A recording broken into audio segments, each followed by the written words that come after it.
Narkrois, vítam sa v ďalšom vlogu. Som sa na bicykli. Áno, Domino Švajda. Som si musel dať ďalší vlogčik, lebo už dlhšie nebol. Mám úplne úžasné lásky. Toto je Riko. Riko pozerá do vlogu. A ideme práve do Recka, lebo sa ideme najesť. Lebo som hladný, som od obeda nič nejedol. A to bol úplne hnusný, nejakú zeleninu tam jebla mamka. Tak a naozaj, že najeď sa, hej, a ako ja som na ne pozeral, že toto nezjem. Tak som si nakoniec zjedol som to, lebo som bol hladný. Za mnou ide auto, počkajte, musíme to ubrzdiť. To je také normálne, keď vlogujete na bicykli. No už choď. Melón. Počkaj som cez melón. No tak si im kúpiť nejakú tú šunkovú bagetu, nejakú za tých €80. A čo? Počujeme trúbku, lebo si umývali bajky, pozrite, úžasný bajk. Poď. Úplne úžasný, ale cenu nebudem hovoriť, lebo si niektorí plakali. A tak čo to dnu, tak sme, bol som s kamarátkou vonku, dlho sa nevidíme, chceme sa porozprávať. A teraz sme celý deň u Jorika, zase, že vraj grillujeme, ale veľa ako tam nič není, žiadne mäso, ani grill zapnutý.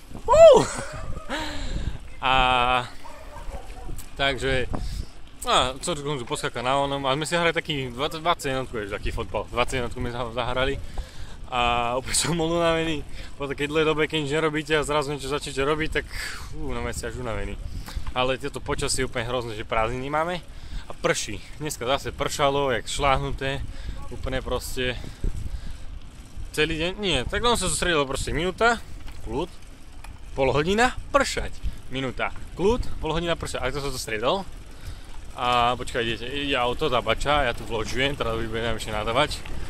A to je také normálne, keď vlogujem na bicykli, ak sa pozerala na mňa, žena tam bola. A dúfam, že zajtra bude teplejšie, zajtra by som mal ísť takisto von, neviem ešte s kým. A som mal vajca, mi dal Riko mi dal vajíčka na pitie. Je to zaujímavé vajcička, ale keď viete to žltko, tak je to hnusné, fuj. Ne, už viacej nechcem. A teraz zajtra dúfam, že bude svietiť slnko a v pondelok ešte, čo pondelok asi nič ešte nemá naplánované.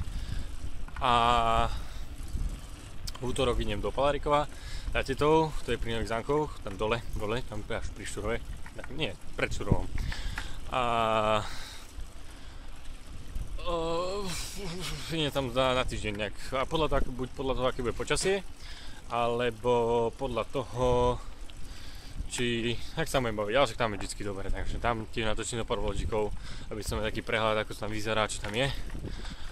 A inak v tomto vlogu chcem ešte pozdravať Libora Bodku, Erika Hilkoviča, Lukáša Boráka a koho?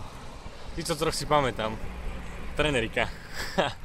Takže dúfam, že sa vám tento vlog páčil, teraz ma zrazí auto. Takže dúfam, že tento vlog páčil a čakos.